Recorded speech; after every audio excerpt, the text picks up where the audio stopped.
ஏழாம் வகுப்பு தமிழ் முதல் பருவம் இயல் 3 நாடு அதை நாடு. கற்றல் நோக்கங்கள். புறநானூற்று பாடலின் மைய கருத்து வெளிப்படும் வகையில் உணர்ச்சியுடன் வாய்விட்டு படித்தல், கதை பாடல் பகுதியை படித்து நயங்களை அறிதல், நாட்டு பற்றி சிறந்து விளங்கிய ஆளுமைகள் குறித்த தகவல்களை பாடப்பகுதி வழி புரிந்து கொள்ளுதல், சொற்கள் மற்றும் தொடர்களில் பயின்று வரும் வினைமுற்றுகளை அறிந்து பயன்படுத்துதல். கவிதை பேழை இயல் 3 புலி தங்கிய குகை. நுழையும் முன். தமிழர்கள் பழங்காலம் முதலே கல்வியிலும் வீரத்திலும் சிறந்து விளங்கினர். நாட்டை காக்க போர்க்களம் செல்வதை தம் முதன்மையான கடமைகளுள் ஒன்றாக கருதினர். கல்வி அறிவும் கவி பாடும் திறனும் பெற்ற சங்க கால தாய் ஒருவர் தம் மகனின் வீரத்தை பற்றி பெருமிதத்துடன் கூறும் செய்தியை அறிவோம். சிற்றில் நற்றூன் பற்றி நின் மகன் யாண்டு உளனோ என வினவுமதி என் மகன் யாண்டு உளன் ஆயினும் அறியேன், ஓரும் புலி சேர்ந்து போகிய கல் அலை போல ஈன்ற வயிறோ இதுவே தோன்றுவன் மாதோ போர்க்களத்தானே.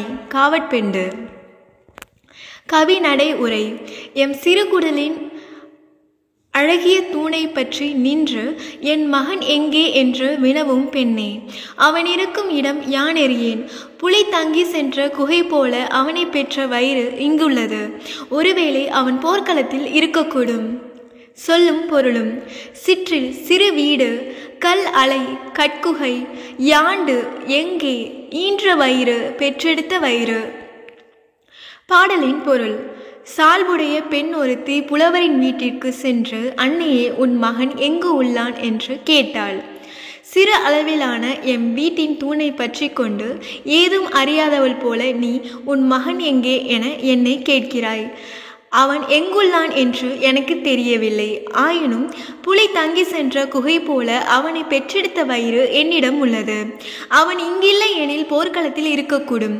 போய் காண்பாயாக என்று புலவர் பதிலளித்தார். நூல்வெளி. காவற்பெண்டு சங்ககால பெண்பாட் புலவர்களில் ஒருவர். சோழ மன்னன் போரவை கோப்பெரு நற்கிளியின் செவிலித்தாயாக விளங்கியவர் என்பர். கல்வியில் தேர்ச்சியும் கவி பாடும் ஆற்றலும் மிக்க இவர் சங்ககால மக்களின் வீரத்தை கருப்பொருளாக கொண்டு இப்பாடலை பாடியுள்ளார். இவர் பாடிய ஒரே ஒரு பாடல் புறநானூற்றில் இடம்பெற்றுள்ளது. புறநானூறு 8 தொகை நூல்களுள் ஒன்று. இந்நூல் பண்டை கால தமிழ் மக்களின் வாழ்க்கை முறை, நாகரிகம், பண்பாடு, வீரம் முதலியவற்றை வெளிப்படுத்தும் நூலாக விளங்குகிறது. இந்நூல் 86ஆம் பாடல் இங்கு தரப்பட்டுள்ளது. கவிதை பேழை இயல் 3 பாஞ்சை வளம். நுழையும் முன். தமிழ்நாட்டில் பல வகையான நாட்டுப்புற இலக்கியங்கள் வழங்கி வருகின்றன. அவற்றுள் கதை பாடல் என்பது கதை தழுவிய நிலையில் அமையும் பாடலாகும். அது சமூக கதை பாடல், வரலாற்று கதை பாடல், புராண கதை பாடல் என பல வகைப்படும். வீரபாண்டிய கட்டபொம்மனின் வரலாற்றை கூறும் கதை பாடலின் ஒரு பகுதியை அறிவோம். சுத்த வீர சூரன் கட்டபொம்மதுரை துளங்கும் பாஞ்சை வளங்கள் சொல்வேன். நாட்டு வளங்களை சொல்லுகிறேன். பாஞ்சை கோட்டை வளங்களை கேளுமையா. கோட்டைகளாம் சுத்து கோட்டைகளாம், மதில் கோட்டைகள்தான் கெட்டி வேலைகளாம், வீட்டிலுயர் மணி மேடைகளாம், மெத்தை வீடுகளோ மதிலோடைகளாம், பூட்டுங்கதவுகள் நேர்த்திகளாம், பண பொக்கிஷ வீடும் பால் சாஸ்திகளாம், ஆசார வாசல் அலங்காரம், துரைராசன் கட்டபொம்மு சிங்காரம், ராசாதிராசன் அரண்மனையில் பாஞ்சை நாட்டரசன் கொலுவீற்றிருந்தான். விந்தையாக தெரு வீதிகளும் வெகு விஸ்தாரமாய் கடை வாசல்களும், நந்தவனங்களும் சந்தன சோலையும், அங்கே நதியும் சென்னல் கமுகுகளும், வாரண சாலை ஒரு புறமாம், பரி வளரும் சாலை ஒரு புறமாம், தோரண மேடை ஒரு புறமாம், தெரு சொக்கட்டான் சாரியல் ஓர் புறமாம், சோலையில் மாங்குயில் கூப்பிடுமாம், வலம் சொல்லி மயில் விளையாடிடுமாம், அன்பு வளர்ந்தேறும் பாஞ்சால நாட்டில் சில அதிசயம் சொல்கிறேன் கேளுமையா. முயலும் நாயை விரட்டிடுமாம், நல்ல முனையுள்ள பாஞ்சால நாட்டினிலே, பசுவும் புலியும் ஒரு துறையில் வந்து பால் குடிக்கும் தண்ணீர் தான் குடிக்கும். கறந்த பாலையும் காகம் குடியாது, எங்கள் கட்டபொம்முத்துறை பேரு சொன்னால், வரந்தருளவாளை சக்கதேவி, திரு வாக்கருள் செய்வாளை சக்கதேவி. சொல்லும் பொருளும். சூரன் வீரன், பொக்கிஷம் செல்வம், சாஸ்தி மிகுதி, விஸ்தாரம் பெரும் பரப்பு, வாரணம் யானை, பரி குதிரை, சிங்காரம் அழகு, கமுகு பாக்கு. பாடலின் பொருள்: குறையில்லாத வீரனாகிய கட்டபொம்மன் இருந்து ஆட்சி செய்யும் பாஞ்சாலங்குறிச்சியின் வளங்களை கூறுகின்றேன். அந்நாட்டின் வளத்தையும் பாஞ்சாலங்குறிச்சி கோட்டையின் வளத்தையும் கேளுங்கள். அந்நகரில் பல சுற்றுகளாக கோட்டைகள் இருக்கும். அவை மதில்களால் சூழப்பட்டவையாக மிகவும் வலிமையாக கட்டப்பட்டிருக்கும். வீடுகள் தோறும் மணிகளால் அழகு செய்யப்பட்ட மேடைகள் இருக்கும். வீடுகள் எல்லாம் மதில்களால் சூழப்பட்ட மாடி வீடுகளாக இருக்கும். வீட்டு கதவுகள் மிகவும் நேர்த்தியாகவும் வீடுகள் செல்வம் நிறைந்ததாகவும் இருக்கும். அரண்மனை வாயில் முறைப்படி அழகுபடுத்தப்பட்டு இருக்கும். அழகு மிகுந்த அரசனாகிய கட்டபொம்மன் அரசவையில் வீற்றிருப்பான். புதுமையான தெரு வீதிகளும் பெரும் பரப்பில் அமைந்த கடைகளும் இருக்கும். பூஞ்சோலைகளும் சந்தன மர சோலைகளும் ஆறுகளும் நெல் வயல்களும் பாக்கும் தோப்புகளும் அந்நாட்டிற்கு அழகு சேர்க்கும்.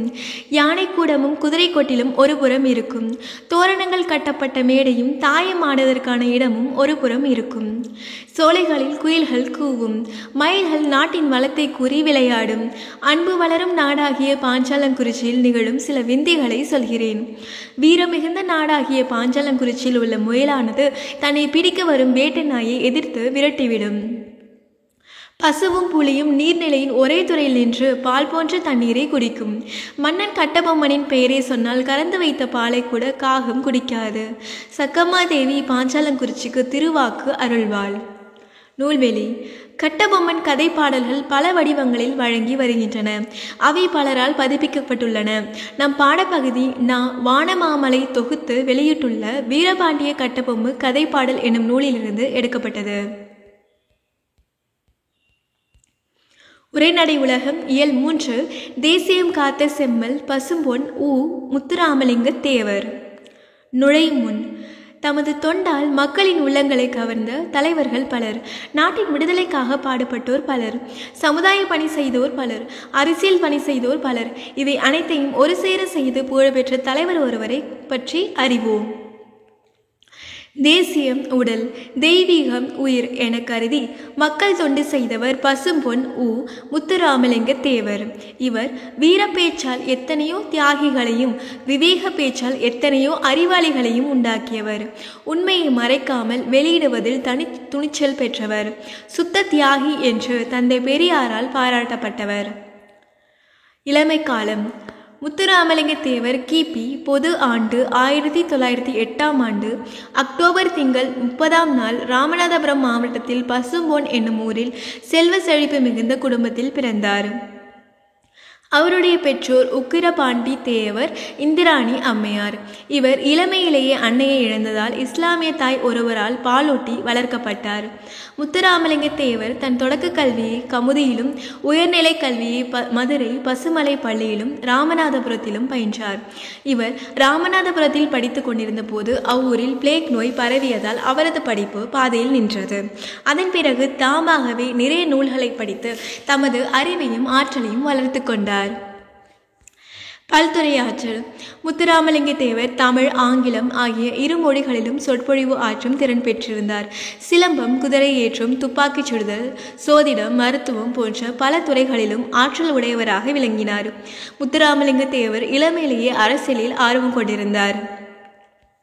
விடுதலை போராட்டத்தில் பங்கு: முத்துராமலிங்க தேவர் இந்திய விடுதலை போராட்டத்தில் தீவிரமாக பங்கேற்றார். தமது பேச்சாற்றலால் ஆங்கில ஆட்சிக்கு எதிராக மக்களிடம் பெரும் எழுச்சியை ஏற்படுத்தினார்.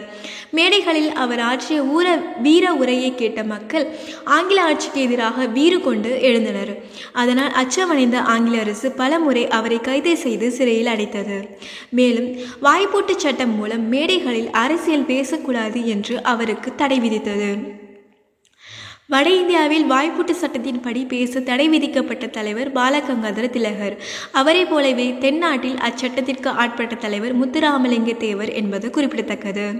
இவரது விடுதலை வேட்கை அறிந்த திருவி கல்யாண சுந்தரனார் தேசியம் காத்த செம்மல் என்று பாராட்டியுள்ளார். நேதாஜியுடன் தொடர்பு: வங்கசிங்கம் என்று போற்றப்பட்ட நேதாஜி சுபாஷ் சந்திர போஸுடன் நெருங்கிய தொடர்பு கொண்டிருந்தார். அவரை தமது அரசியல் குருவாக ஏற்றுக்கொண்டார். முத்துராமலிங்க தேவரின் அழைப்பை ஏற்று கிபி பொது ஆண்டு 1939 செப்டம்பர் திங்கள் 6 நேதாஜி மதுரைக்கு வருகை தந்தார். நேதாஜி தொடங்கிய இந்திய தேசிய இராணுவத்தில் முத்துராமலிங்க தேவரின் முயற்சியால் ஏராளமான தமிழர்கள் இணைந்தனர். விடுதலைக்கு பின் நேதாஜி என்னும் பெயரில் வார இதழ் ஒன்றையும் நடத்தினார். பேச்சாற்றல். தமது பேச்சாற்றலால் அனைவரையும் கவர்ந்தவர் முத்துராமலிங்க தேவர். அவர் முதலில் சாயல்குடி என்னும் ஊரில் விவேகானந்தரின் பெருமை என்னும் தலைப்பில் 3 மணி நேரம் உரையாற்றினார். அந்த கூட்டத்தில் பெருந்தலைவர் காமராசரும் இருந்தார். இதுபோன்ற ஒரு பேச்சை இதுவரை நான் கேட்டதில்லை. முத்துராமலிங்க தேவரின் வீரமிக்க பேச்சு விடுதலை போருக்கு மிகவும் உதவும் என்று காமராசர் மகிழ்ந்தார். தெரிந்து தெளிவோம். பசும்பொனில் உள்ள முத்துராமலிங்க தேவர் நினைவிடத்தில் அவர் தோன்றி மறைந்த அக்டோபர் 30ஆம் நாள் ஆண்டுதோறும் தமிழக அரசின் சார்பில் அரசு விழா எடுக்கப்படுகிறது. தமிழக சட்டமன்றத்தில் அவரது திருவுருவப் படம் திறந்து வைக்கப்பட்டுள்ளது. சென்னையில் அரசு சார்பாக சிலை வைக்கப்பட்டுள்ளது. இந்திய நாடாளுமன்ற வளாகத்திலும் சிலை வைக்கப்பட்டுள்ளது. இந்திய அரசால் 1995 தபால் தலை வெளியிடப்பட்டது. மேலும் தலைவர்கள் பலர் முத்துராமலிங்க தேவரின் பேச்சாற்றலை பாராட்டியுள்ளனர். தென்னாட்டு சிங்கம் என்று தேவரை சொல்கிறார்களே, அது சால பொருந்தும் என அவரது தோற்றத்தை பார்த்த உடனேயே நினைத்தேன். அவர் பேசத் தொடங்கியதும் சிங்கத்தின் முழக்கம் போலவே இருந்தது என்று அறிஞர் அண்ணாவும் அவரை புகழ்ந்துரைத்துள்ளார். முத்துராமலிங்க தேவர் பேச்சு உள்ளத்தில் இருந்து வெளிவருகிறது, உதடுகளில் இருந்து அல்ல. உள்ளத்தால் எதிலும் பற்றற்று உண்மையென பட்டதை மறக்காமல் அப்படியே பேசிவிடுவது அவர் வழக்கம் என்று மூதறிஞர் ராஜாஜி பாராட்டியுள்ளார். பாராளுமன்றத்தில் இவர் ஆங்கிலத்தில் பேசிய பேச்சு வெள்ளையர் காலத்தில் விட்டல்பாய், வல்லபாய் பட்டேல் போன்ற மேதைகள் பேசிய பேச்சை போல் இருந்ததாக வட இந்திய இதழ்கள் பாராட்டின. அவர் சட்டமன்ற உறுப்பினராக இருந்தபோது சட்டமன்றத்தில் ஆற்றிய உரைகளை அனைவரும் பாராட்டினர். தேர்தல் வெற்றிகள். மக்களின் பேராதரவு பெற்ற தலைவராக விளங்கியவர் பசும்பொன் முத்துராமலிங்க தேவர். 1937 நடைபெற்ற சட்டமன்ற தேர்தலில் ராமநாதபுரம் அரசர் சண்முக ராஜேஸ்வர சேதுபதி எதிர்த்து போட்டியிட்டு வெற்றி பெற்றார். அப்போது லண்டனில் பாரிஸ்டருக்கு படித்து வந்த தோழர் கே தங்கமணி இந்திய தேர்தலில் ராமநாதபுரம் மன்னரை எதிர்த்து போட்டியிட்ட தேவர் அவர்களின் வெற்றியையும் பொப்பிலி அரசரை எதிர்த்து போட்டியிட்ட வி கிரி அவர்களின் வெற்றியையுமே இந்திய மாணவர்கள் எதிர்பார்த்திருந்தோம் என குறிப்பிட்டிருந்தார். 1946 போட்டியின்றி வெற்றி பெற்றார். 1952, 1957 ஆகிய ஆண்டுகளில் நடந்த சட்டமன்ற நாடாளுமன்ற தேர்தல்களில் போட்டியிட்டு 2லும் வெற்றி பெற்றார். 1962 நடைபெற்ற நாடாளுமன்ற தேர்தலில் உடல்நலக்குறைவு காரணமாக பரப்புரை செய்ய இயலாத போதிலும் தேர்தலில் வெற்றி பெற்றார். குற்ற பரம்பரை சட்ட எதிர்ப்பு மாநாடு. ஆங்கில ஆட்சியில் மக்களை ஒடுக்குவதற்காக கொண்டு வரப்பட்டது குற்ற பரம்பரை சட்டமாகும். பிறப்பாலேயே ஒருவரை குற்றவாளியாக கருதும் அச்சட்டத்தை நீக்குவதற்காக மக்களை திரட்டி பல்வேறு போராட்டங்களை நடத்தினார் முத்துராமலிங்க தேவர். 1934ஆம் ஆண்டு மே 12, 13 ஆகிய தேதிகளில் கமுதியில் குற்ற பரம்பரை சட்ட எதிர்ப்பு மாநாட்டை நடத்தினார். அவரது தொடர் போராட்டத்தால் 1948ஆம் ஆண்டு அச்சட்டம் நீக்கப்பட்டது.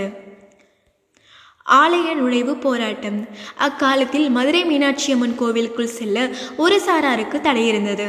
அத்தடையை எதிர்த்து 1939ஆம் ஆண்டு ஜூலை திங்கள் 8ஆம் நாள் மதுரை வைத்தியநாத ஐயர் கோவில் நுழைவு போராட்டம் நடத்த திட்டமிட்டார். அதனை எதிர்த்து அர்ச்சகர்கள் ஆலய பணியை புறக்கணித்தனர். தேவர் திருச்சுழிலிருந்து அர்ச்சகர்கள் 2 வரை அழைத்து வந்து ஆலய நுழைவு போராட்டத்தை வெற்றி பெற செய்தார். தெரிந்து தெளிவோம். முத்துராமலிங்க தேவரின் சிறப்பு பெயர்கள்: தேசியம் காத்த செம்மல், வித்யா பாஸ்கர், பிரவசன கேசரி, சன்மார்க்க சண்டமாருதம், இந்து புத்த சமய மேதை. விவசாயிகள் தோழர். ஜமீன் விவசாயிகள் சங்கம் ஏற்படுத்தி விவசாயிகள் துயர் துடைக்க பாடுபட்டார். உழுபவர்களுக்கே நிலம் என்றார். தமக்கு சொந்தமாக 31 சிற்றூர்களில் இருந்த விளைநிலங்களை குத்தகை இல்லாமல் உழுபவர்களுக்கே பங்கிட்டு கொடுத்தார். அவற்றை ஒடுக்கப்பட்ட மக்களுக்கும் அளித்து மகிழ்ந்தார். கூட்டுறவு சிந்தனையாளர். கமுதியில் வியாபாரிகள் விவசாய உற்பத்தி பொருட்களை குறைந்த விலைக்கு வாங்கியதால் விவசாயிகள் பாதிக்கப்பட்டனர். பாரத மாதா கூட்டுறவு பண்டக சாலையை ஏற்படுத்தி விவசாயிகளின் விளை பொருள்களுக்கு சரியான விலை கிடைக்க செய்தார். தொழிலாளர் தலைவர். 1938 காலகட்டத்தில் மதுரையில் 23 தொழிலாளர் சங்கங்களின் தலைவராக தேவர் திகழ்ந்தார். மதுரையில் இருந்த நூற்பு ஆலை ஒன்றில் வேலை செய்த தொழிலாளர்களின் உரிமைக்காக தோழர் ப. ஜீவானந்தத்துடன் இணைந்து 1938ஆம் ஆண்டு போராட்டம் நடத்தினார். அதற்காக 7 திங்கள் சிறை தண்டனை பெற்றார். உழுவர்களின் நலன் காக்க ராஜபாளையத்தில் மிகப்பெரிய அளவிலான மாநாடு ஒன்றை நடத்தினார். பெண் தொழிலாளர்களுக்கு மகப்பேறு காலத்தில் ஊதியத்துடன் கூடிய விடுப்பு வேண்டும் என்று போராடினார். சிறைவாசம். சுதந்திர போராட்டத்தில் மிக தீவிரமாக ஈடுபட்டதால் கைது செய்யப்பட்டு அலிப்பூர், அமராவதி, தாமு, கல்கத்தா, சென்னை, வேலூர் போன்ற சிறைகளில் சிறை வைக்கப்பட்டிருந்தார்.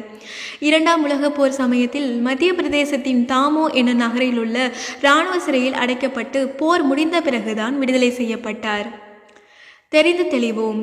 பசும்பொன் முத்துராமலிங்க தேவர் இம்மண்ணுலகில் வாழ்ந்த நாட்கள் 20,075. சுதந்திர போராட்டத்திற்காக சிறையில் கழித்த நாள்கள் 4000. தன் வாழ்நாளில் 1/5 பங்கினை சிறையில் கழித்த தியாகச் செம்மல் முத்துராமலிங்க தேவர் ஆவார். பெண்களை தெய்வமாக மதித்து போற்றியவர். தேவர் 1936, 1955 ஆகிய ஆண்டுகளில் 2 முறை பர்மா சென்றிருந்தார். பர்மாவில் புத்த பிட்சுகளில் உயர்ந்தவர்களுக்கு பெண்கள் தங்கள் கூந்தலை நடைபாதையாக விரித்து வரவேற்பு அளிப்பது வழக்கம். தேவர் பர்மா சென்றிருந்த போது அவருக்கும் அத்தகைய வரவேற்பு அளிக்க முன்வந்தனர். இது பெண்களை இழிவுபடுத்துவதாக உள்ளது என்று கூறி அதனை ஏற்க மறுத்துவிட்டார். நாடு போற்றும் நன்மகன். பொது தொண்டுக்கு இடையூறாக இருக்கும் என கருதி திருமணம் செய்து கொள்ளாமல் தியாக வாழ்வு வாழ்ந்தார் முத்துராமலிங்க தேவர். அவர் விவேகானந்தரின் தூதராக, நேதாஜியின் தளபதியாக, சத்தியசீலராக, முருக பக்தராக, ஆன்மீக புத்திரராக, தமிழ் பாடும் சித்தராக, தென்பாண்டி சீமையின் முடிசூடா மன்னராக, நீதி வழுவா நேர்மையாளராக, புலமையில் கபிலராக, வலிமையில் கரிகாலனாக, கொடையில் கர்ணனாக, பக்தியில் பரமஹம்சராக, இந்திய தாயின் நன்மகனாக விளங்கினார். இத்தகைய பெருமை வாய்ந்த முத்துராமலிங்க தேவர் கிபி பொது ஆண்டு 1963ஆம் ஆண்டு அக்டோபர் திங்கள் 30ஆம் நாளில் இவ்வுலகை விட்டு நீங்கி மக்கள் மனதில் நீங்கா இடம்பெற்றார். விரிவானம். இயல் 3. கப்பலோட்டிய தமிழர். நுழையும் முன். தென்னாட்டில் உள்ள தூத்துக்குடி அந்நாளில் எந்நாட்டவரும் அறிந்த துறைமுக நகரம். அந்நகரின் பெருமையை தம் பெருமையாக்கி கொண்டவர் சிதம்பரனார். அவர் தன்னலம் துறந்த தனி பெரும் தொண்டர். இந்திய கடலாட்சி எமதை என கருதி இருமாந்திருந்த ஆங்கிலேயர் பொறி கலங்கி நெறி மயங்க கப்பலோட்டிய தமிழர் சிதம்பரனார். நாட்டிலேயே சுதந்திர உணர்ச்சியை ஊட்டியதற்காக அவரை சிறை கோட்டத்தில் மாட்டி மகிழ்ந்தது ஆங்கில அரசாங்கம். சிறைவாசம் தீர்ந்த பின்னர் தூத்துக்குடிக்கு திரும்பினார் சிதம்பரனார். ஒரு நாள் மாலை பொழுது துறைமுகத்தின் அருகே உலாவ சென்றார். பழைய நினைவுகள் எல்லாம் அவர் மனதிலே படர்ந்தன. அக்கடற்கரையில் நின்று அவர் பேசியிருந்தார். என்ன பேசியிருப்பார்? இதோ அவர் வாயாலேயே கேட்போம். தென்னாட்டு துறைமுகமே, 300 ஆண்டுகளாக நீயே முத்துக்கரையில் முதன்மை பெற்று விளங்குகின்றாய். முன்னாளில் வளமுற்றிருந்த கொட்கை பெருந்துறையின் வழித்தோன்றல் நீயே என்று உணர்ந்து உன்னை வணங்குகின்றேன், வாழ்த்துகின்றேன். ஆயினும் அக்கால துறைமுகத்தின் மாட்சியையும் இக்காலத்தில் காணும் காட்சியையும் நினைத்து பார்க்கும் பொழுது என் நெஞ்சம் குமுறுகின்றதே. பாரிழந்த கொட்கை துறைமுகத்திலே பாண்டியனுடைய மீனக்கொடி உயர்ந்து பறந்தது. கொட்கை கடல் முத்து வளம் கொடித்தது. பழங்குடிகளாகிய பரதவர் மரக்கல வணிகத்தால் வளம் பெற்று மாட மாளிகையில் வாழ்ந்தார்கள். இது சென்ற காலத்தின் சிறப்பு. இன்று மீன்கொடி எங்கே? ஆங்கில நாட்டு கொடியொன்றோ இங்கு பறக்கின்றது. பரங்கியர் கப்பல் என்றோ எங்கும் பறந்து திரிகின்றது. கொள்ளை லாபம் அடைகின்ற வெள்ளையர் கப்பலில் கூலி வேலை செய்கின்றனர் நம் நாட்டு மக்கள். சொந்த நாட்டிலேயே வந்தவருக்கு அடிமை செய்து வயிறு வளர்ப்பது ஒரு வாழ்வாகுமா? வசியொழிய வாழ்வாரே வாழ்வார் என்ற வள்ளுவர் வாய்மொழியை மறக்கலாமா? வளமார்ந்த துறைமுகமே, இந்த வசியை ஒழிப்பதற்காக இந்நகரில் சுதேச கப்பல் கம்பெனி ஒன்று உருவாயிற்று. பாரத நாட்டு செல்வரும் அறிஞரும் அந்த கம்பெனியில் பங்கு கொண்டார்கள். பழங்கால பாண்டியரை போல் மதுரை மாநகரிலே தமிழ் சங்கம் அமைத்து புலவர் பாடும் புகழ உடையவராய் விளங்கிய பாண்டித்துரையார் அக்கம்பெனியின் தலைவரானார்.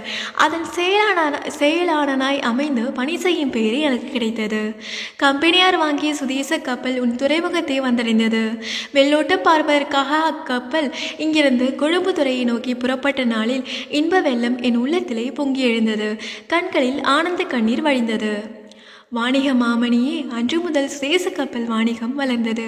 வெள்ளையர் வாணிகம் தளர்ந்தது. அது கண்டு அவர் உள்ளம் எரிந்தது. வெறுக்கத்தக்க சூழ்ச்சிகளை அன்னார் கையாள தலைப்பட்டனர். சுதேச கம்பெனி வேலை நின்றும் நான் விலகிக் கொண்டால் 100,000 ரூபாய் கையடக்கம் தருவதாக மறைமுகமாக கூறினர். எனக்கு உற்ற துணையாக நின்று ஊக்கம் தந்த நண்பர்களை பலவாறு பயமுறுத்தினர். இவையெல்லாம் பயனற்று ஒழிந்த நிலையிலேயே அடக்குமுறையை கையாள கருதி அரசாங்கத்தின் உதவியை நாடினர்.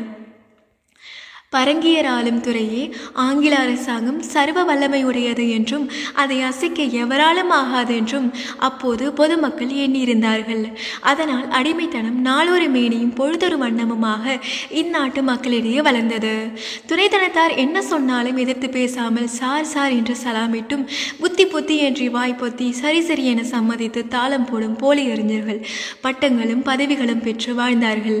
அரசாங்கம் ஆட்டவித்தால் அப்பதவிகள் ஆடும். எப்போதும் அரசு வாழ்க என்று பாடும்.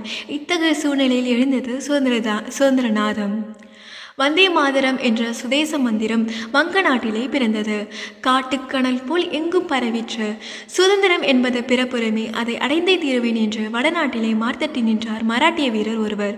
அவரே பாரத நாடு போற்றும் பாலகங்காதர திலகர். தென்னாட்டிலே தோன்றினார் நாவீருடைய நண்பர் பாரதியார். அவர் அஞ்சாத நெஞ்சினர், செஞ்சோன் கவிஞர்.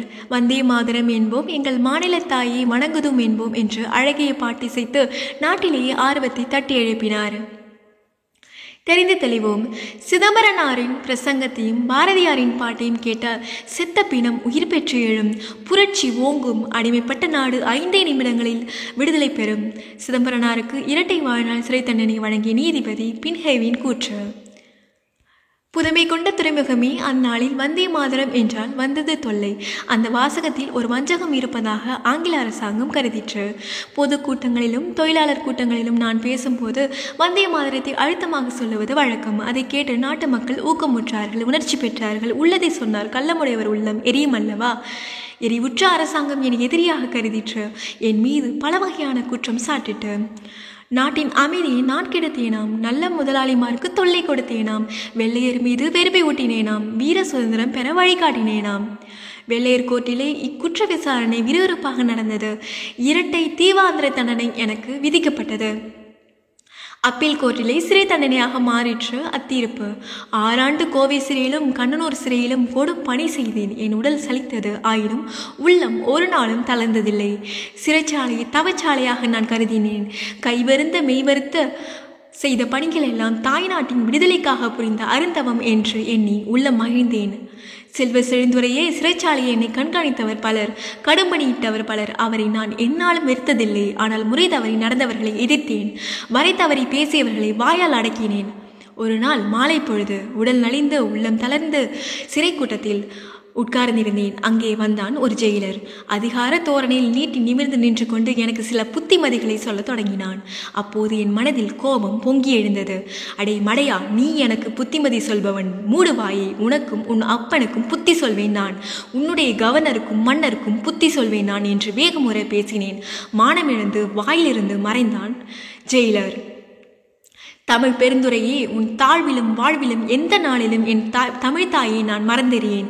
இந்த நகரத்தில் வக்கீல் வேலை பார்த்து வளமுற வாழ்ந்த நாளில் பாண்டித்துரையோடு உறவு கொண்டு தமிழ் நூல்களை கற்றேன். ஆனால் நான் அடைந்த நன்மைக்கு ஒரு அளவில்லை. சிறைச்சாலையை செக்கிழத்த துயரத்தை மாற்றியது என் செந்தமிழன்றோ? கைத்தோல் உரிய கடும் பணி புரிந்த போது என் கண்ணீரை மாற்றியது கன்னி தமிழொன்றோ? தொல்காப்பியத்தை படித்து படித்து என் தொல்லையெல்லாம் மறந்தேன். இந்நிலையை கற்று என் இன்னல்களை எல்லாம் வென்றேன். ஆங்கில மொழியில் ஆலன் என்பவர் இயற்றிய அறிவு நூல்களில் ஒன்றை மனம் போல் வாழ்வு என்று தமிழில் மொழிபெயர்த்தேன். உயர்ந்த நூல்களில் கண்ட உண்மைகளை இளைஞரும் எளிதில் அறிந்து கொள்ளுமாறு மெய்யறிவு மெய்யறம் என்று சிறு நூல்களை இயற்றினேன். இவற்றை என் தமிழ்த்தாயின் திருவடிகளில் கையுறையாக வைத்தேன். சிறையிலிருந்து இயற்றிய நூல்களை முவந்து ஏற்றுக்கொள்ளுமாறு செந்தமிழ்த்தாயின் திருவருளை வேண்டுகிறேன். வருங்கால பேர்வாழ்வே காலம் கடிது சென்றது. என் சிறை வாழ்வு முடிந்தது. இந்நகரை வந்தடைந்தேன். என் அருமை குழந்தைகளை கண்டு ஆனந்தமுற்றேன். ஆயினும் என் ஆசை குழந்தையை தேச கப்பலை துறைமுகத்தில் காணாது ஆறா துயருற்றேன். பட்ட பாடெல்லாம் பயனற்று போயிற்றே என்று பரிதவித்தேன். என்று வருமோ நற்காலம் என்று ஏங்கினேன். இன்று இல்லாவிட்டாலும் என்றேனும் சுதந்திரம் வந்தே தீரும். வீர சுதந்திரம் வெள்ளம் புறப்பட்டு விட்டது. அதை தடுத்து நிறுத்த யாராலும் ஆகும் பாரத நாட்டிலே. பாய காண்பது சுதந்திர வெள்ளம், பணியை காண்பது வெள்ளையர் உள்ளம் என்று நாம் பாடும் நாள் எந்நாளோ என்று உருக்கமாக பேசி கடற்கரை விட்டு அகன்றார் வீர சிதம்பரனார். நூல்வெளி.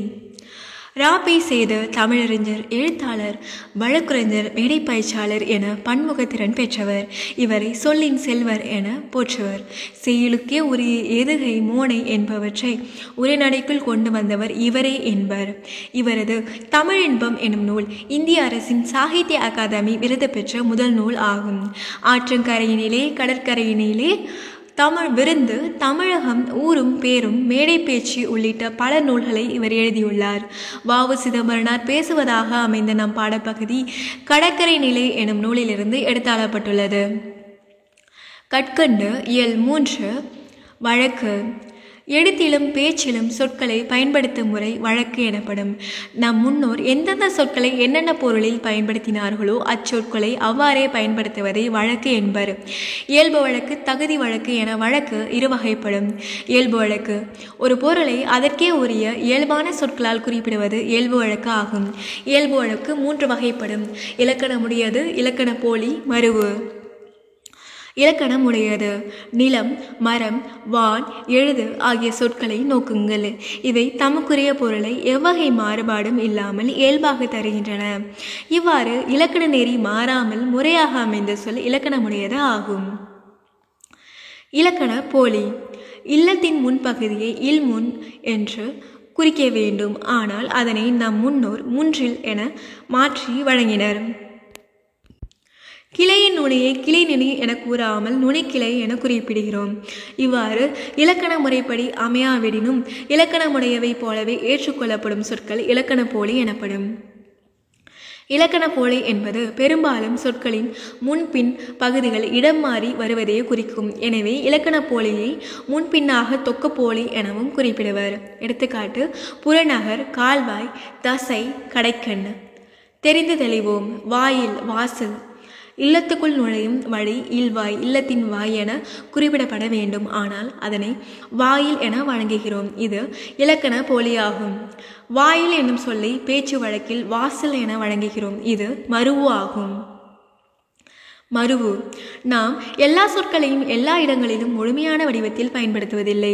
தஞ்சாவூர் எனும் சொல்லை தஞ்சை என்றும், திருநெல்வேலி எனும் சொல்லை நெல்லை எனவும் வழங்குகிறோம். இவ்வாறு இலக்கண நெறியிலிருந்து பிறழ்ந்து சிதைந்து வழங்கும் சொற்கள் மருவு எனப்படும். எடுத்துக்காட்டு: கோவை, குடந்தை, எந்தை, போது, சோனாடு. தகுதி வழக்கு. ஏதேனும் ஒரு காரணத்தினால் பிறரிடம் சொல்ல தகுதியற்ற சொற்களை தகுதியான வேறு சொற்களால் குறிப்பிடுவது தகுதி வழக்கு ஆகும். தகுதி வழக்கு 3 வகைப்படும். இடக்கரடக்கல், மங்களம், குழுவு குறி. இடக்கரடக்கல் பிறரிடம் வெளிப்படையாக சொல்ல தகாத சொற்களை தகுதியுடைய வேறு சொற்களால் கூறுவது இடக்கரடக்கல் ஆகும். எடுத்துக்காட்டு: கால் கழுவி வந்தான், குழந்தை வெளியே போய்விட்டது, ஒன்றுக்கு போய் வந்தேன். மங்களம்.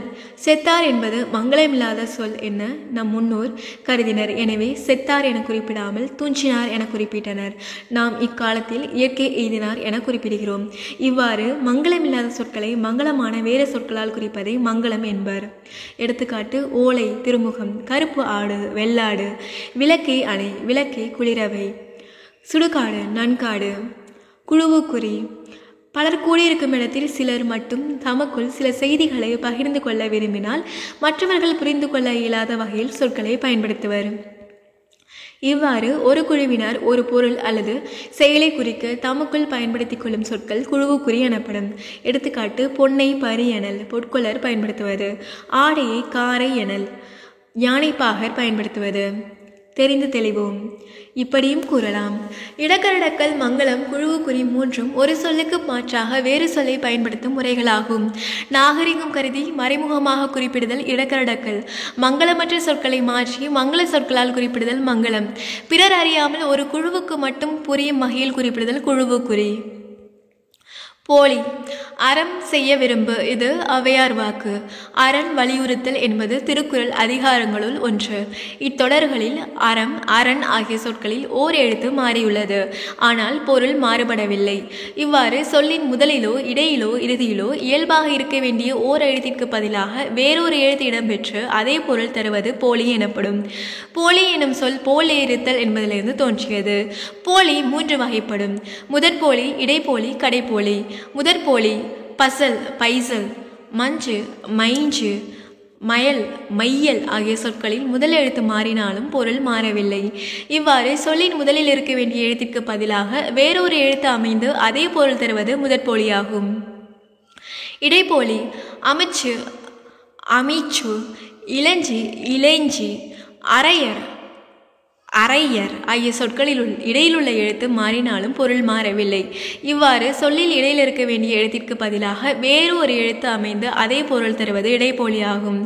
கடைப்போலி அகம், அகன், நிலம், நிலன், முகம், முகன், பந்தல், பந்தர், சாம்பல், சாம்பர் ஆகிய சொற்களின் இறுதியில் உள்ள எழுத்து மாறினாலும் பொருள் மாறவில்லை. இவ்வாறு சொல்லின் இறுதியில் இருக்க வேண்டிய எழுத்திற்கு பதிலாக வேறு ஒரு எழுத்து அமைந்து அதே பொருள் தருவது கடைப்போலியாகும்.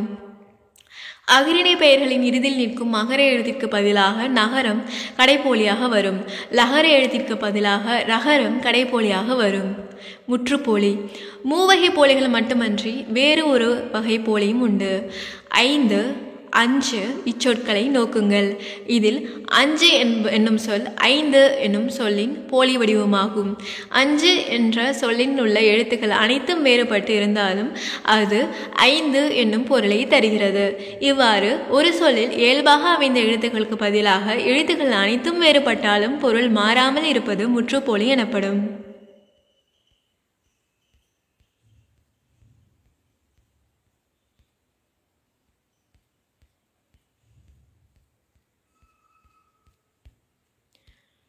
நன்றி.